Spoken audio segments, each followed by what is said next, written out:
বন্ধুরা আজকে আলোচনা করব এই জাতীয় w1209 সার্কিট দিয়ে কিভাবে এইরকম সুদৃশ একটি ইনকিউবেটর কন্ট্রোলার তৈরি করা যায় সেই সম্পর্কে আলোচনা করব। একদম গোমর ফাঁস করে দিব, একদম হাতে কলমে দেখিয়ে দিব যে কিভাবে আপনি এই জাতীয় একটি ছোট্ট সার্কিট থেকে এরকম একটি সুন্দর সুদৃশ কন্ট্রোলার তৈরি করতে পারেন। আমরা ভালো করে জানি যে এই জাতীয় টেম্পারেচার কন্ট্রোলার দিয়ে কি কি কাজ করা হয়। তার মধ্যে অন্যতম হলো আপনি ইনকিউবেটর তৈরি করতে পারেন, অর্থাৎ ডিম ফোটানো মেশিন তৈরি করতে পারেন। আপনার এইরকম একটি বক্স যদি আপনার আশেপাশ থেকে সংগ্রহ করে নেন তাহলে কিন্তু আপনি 20টা ডিম থেকে শুরু করে 300 ডিম পর্যন্ত ফোটাতে পারেন, অর্থাৎ 300 ডিমের ম্যানুয়াল ইনকিউবেটর আপনি এইরকম একটি সার্কিট দ্বারা কন্ট্রোলার তৈরি করেই কিন্তু ডিমগুলো ফোটাতে পারেন। অর্থাৎ আপনি নিজেই ইনকিউবেটর মেড করতে পারবেন বাসায় বসে বসেই। তাছাড়া যারা বেকারিতে কাজ করেন, যাদের বিস্কিট কেক গরম রাখার প্রয়োজন হয়, সেখানেও কিন্তু এই রকমের টেম্পারেচার কন্ট্রোলারগুলো ব্যবহৃত হয়ে থাকে। কিংবা ওষুধ ফ্যাক্টরি অথবা যারা মাশরুম চাষ করেন কিংবা কোনো রুম গরম রাখার জন্য কিন্তু এই জাতীয় টেম্পারেচার কন্ট্রোলারগুলো ইউজ হয়ে থাকে। অর্থাৎ তাপমাত্রা যা সেট করে দিবেন তাই থাকবে, কমে গেলে লাইট জ্বলবে, বেড়ে গেলে লাইট অফ করে দিবে। এই টেম্পারেচারগুলোর সাধারণত এই কাজটাই মূল কাজ হয়ে থাকে। চলুন কথা না বাড়িয়ে আজকে দেখিয়ে দিই কীভাবে একটি সার্কিট থেকে আপনি কন্ট্রোলার তৈরি করবেন এবং সেই কন্ট্রোলারটি ইনকিউবেটর কিংবা অন্যান্য কাজে কীভাবে লাগাতে পারেন। চলুন শুরু করা যাক। প্রথমে আমরা একটা হোল্ডার এবং এক টুকরো তার নিয়েছি, জয়েন করব।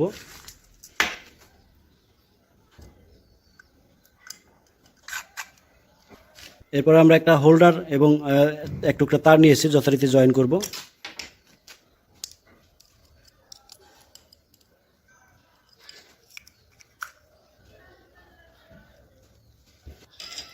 এরপর একটা ডিসি ফ্যান নিয়েছি, 4 ইঞ্চি ডিসি ফ্যান, যথারীতি তার লাগানোই আছে। এরপর আমরা এরকম সুন্দর একটি বক্স নিব, স্টিলের বক্সটা খুলি। বক্স আপাতত খালি। এরকম একটি ট্রান্সফরমার নিব, 220 ভোল্ট 12 ভোল্ট গুণ 2 3000 mA, অর্থাৎ 3 এম্পিয়ার একটি ট্রান্সফরমার নিব। আমরা এই জাতীয় নাট দিয়ে এই ট্রান্সফরমারটি এই বক্স আটকে দিব। আমরা একটা ক্যাপাসিটার নিয়েছি 25 ভোল্ট 2500 NF এবং দুটি ডায়োড নিয়েছি 4700। ডায়োড দুটির পজিটিভ অংশ আমরা জয়েন করে দিব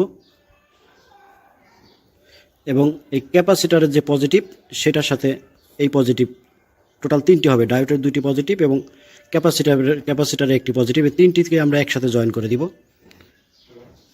আমরা ক্যাপাসিটারের যে নেগেটিভ অংশটি, নেগেটিভে যেই তারটা রয়েছে সেটার সাথে এই ট্রান্সফরমারের যে মাঝখানে সাদা তারটি সেটি লাগিয়ে দিয়েছি এবং অপর প্রান্তের যে দুটি নীল তার সেটি আমরা এই ডায়োডের মাথার সাথে, দুই মাথার সাথে দুইটা লাগিয়ে দিব।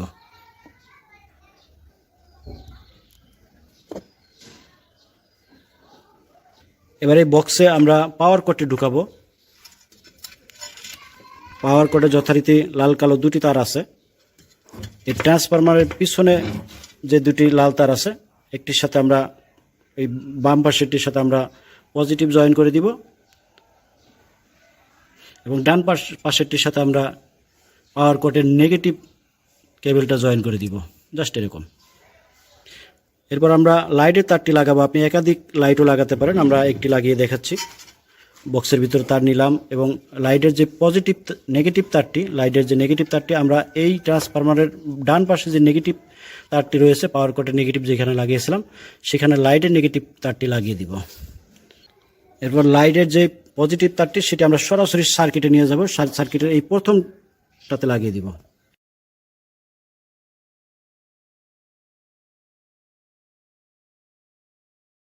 এরপর আমরা 3টা তারের কট পিস নিয়েছি, এই 3টা তারের কট পিস আমরা এই সার্কিটে লাগাবো। চলুন দেখিয়ে দিই কীভাবে লাগাই। 2টা কালো কট পিস আমরা এই লালটার পাশেরটা এবং তার পাশেরটা কালো রাখবো এবং লাস্টেরটা গিয়ে লাল রাখবো, অর্থাৎ দুই পাশে 2টা লাল। একটা লালে তো লাইটেরটা চলে এসেছে, বাকি 2টা আমরা কালো লাগাবো।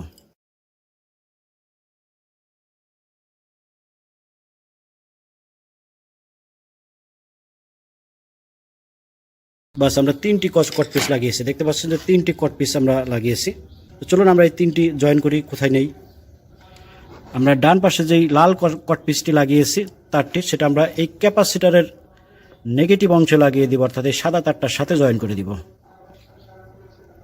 এই ডান পাশের কালো কট পিসটি, অর্থাৎ এই ডানের পরেরটা, ঠিক এই তারটা এইটা আমরা লাগিয়ে দিব ক্যাপাসিটারের পজিটিভের একদম গোড়ায়, কারণ ক্যাপাসিটারের পজিটিভের সাথে কিন্তু দুটি ডায়োড আমরা লাগিয়েছি। এই ডায়োডের মাথায় লাগাবো না, ডায়োডের গোড়ায় যেখানে জয়েন করেছিলাম সেখানে লাগিয়ে দিব,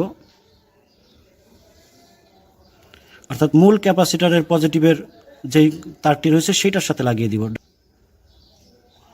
এবার পরের যে কটপিসটি রয়েছে কালো, এই খালি অংশটা আমরা লাগিয়ে দিব ট্রান্সফরমারের বাম পাশে। ট্রান্সফরমারটা আমি যেভাবে ধরেছি উল্টা করে সেভাবে আপনারা ধরবেন।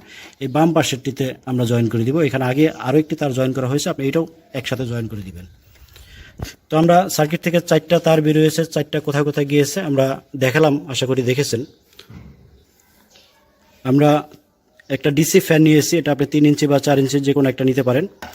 ডিসি ফ্যানের সাথে যে তারটি রয়েছে সেটা আমরা বক্সে ঢুকাবো এবং যথারীতি আমরা যেই ক্যাপাসিটারটি লাগিয়েছি ক্যাপাসিটারের গোড়ায়, আমি আবার বলে দিই ডায়োডের মাথায় নয়, ক্যাপাসিটারের গোড়ায় লাগাবেন। এই লালটি ক্যাপাসিটারের পজিটিভে লাগাবেন এবং ফ্যানের অপর যে নেগেটিভটি সেটা ক্যাপাসিটারের নেগেটিভ অংশে গোড়ায় লাগাই দিবেন, অর্থাৎ ক্যাপাসিটারের সাথে যেই কর্ড দুটো আগে থেকে দেওয়া থাকে সেইটার সাথে মূল ক্যাপাসিটারের তারের সাথে জয়েন করে দিবেন।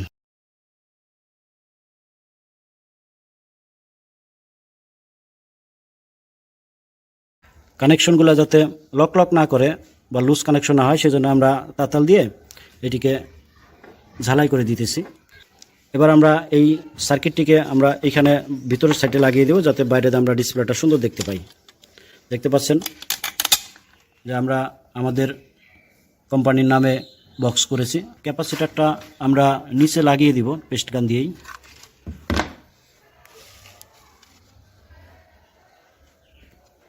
এইভাবে লাগিয়ে দেব যাতে এটা মাঝখানে থাকে আর এই ঝালাইয়ের অংশটা কোনো মতে এই বডি টাচ না করে। এখন বক্সের উপরের পার্টটি আমরা লাগাবো। এখানে একটা ছিদ্র আমরা বক্স বানানোর সময় রেখেছি, এই ছিদ্র দিয়ে আমরা প্রথমেই সেন্সরটি বের করে দিব। কিন্তু আমরা সুদৃশ্য একটি কন্ট্রোলার পেয়ে গেলাম, যার পিছন দিয়ে বেরোয়েছে আপনার পাওয়ার কট, হোল্ডার। আগেই বলেছি হোল্ডার আপনি একাধিক লাগাতে পারেন। ফ্যান লাগিয়েছি, ডিসি ফ্যান, এবং বাম পাশ দিয়ে যথারীতি সেন্সরটি বেরিয়ে গিয়েছে। আর ডিসপ্লেটা দেখুন, আমরা ডিসপ্লেটা দেখতে পাচ্ছি ভিতরে। এখন আমরা লাইন দিব, সেট করব এবং যথারীতি আমরা আমাদের কার্যক্ষেত্রে অর্থাৎ ইনকিউবেটর তৈরি করলে ইনকিউবেটর লাগিয়ে দিব। চলুন আমরা লাইন দিয়ে দেখাই। আমরা লাইন দেই,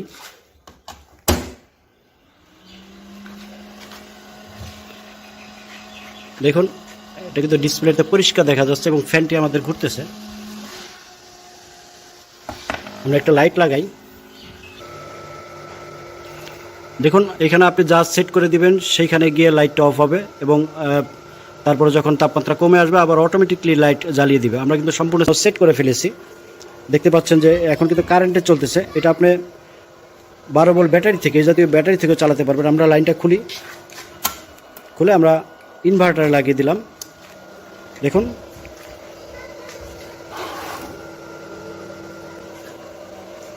এখন কিন্তু 12 ভোল্ট ব্যাটারি থেকে চলতেছে, ইনভার্টারের মাধ্যমে এসি হয়ে ব্যাটারি থেকে চলতেছে। বন্ধুরা দেখলেন যে এইরকম একটা ছোট্ট সার্কিট থেকে কিভাবে একটি সুন্দর কন্ট্রোলার তৈরি করতে হয়। তো এই জাতীয় ভিডিও এখন থেকে নিয়মিত পাবেন, অর্থাৎ সব গোমর আমরা ফাঁস করে দিব সিদ্ধান্ত নিয়েছি। পরের ভিডিওতে দেখবেন M452 কিভাবে সার্কিট থেকে কন্ট্রোলার তৈরি করতে হয় এবং অটো চেঞ্জার কিভাবে বানাতে হয়। এভাবে ধারাবাহিকভাবে কিন্তু এই জাতীয় ভিডিও এখন থেকে এই চ্যানেলে পাবেন। চ্যানেলটি সাবস্ক্রাইব করে সাথেই থাকবেন। আর যদি এই ভিডিওতে আপনি একটু উপকৃত হয়ে থাকেন তাহলে একটি লাইক অন্তত দিয়ে যাবেন, শেয়ার করে বন্ধুদের মাঝে ছড়িয়ে দিবেন। ভালো থাকবেন এবং পরবর্তী ভিডিও দেখার আমন্ত্রণ জানিয়ে আজকের মতো বিদায় নিচ্ছি। আসসালামু আলাইকুম ওয়া রাহমাতুল্লাহ।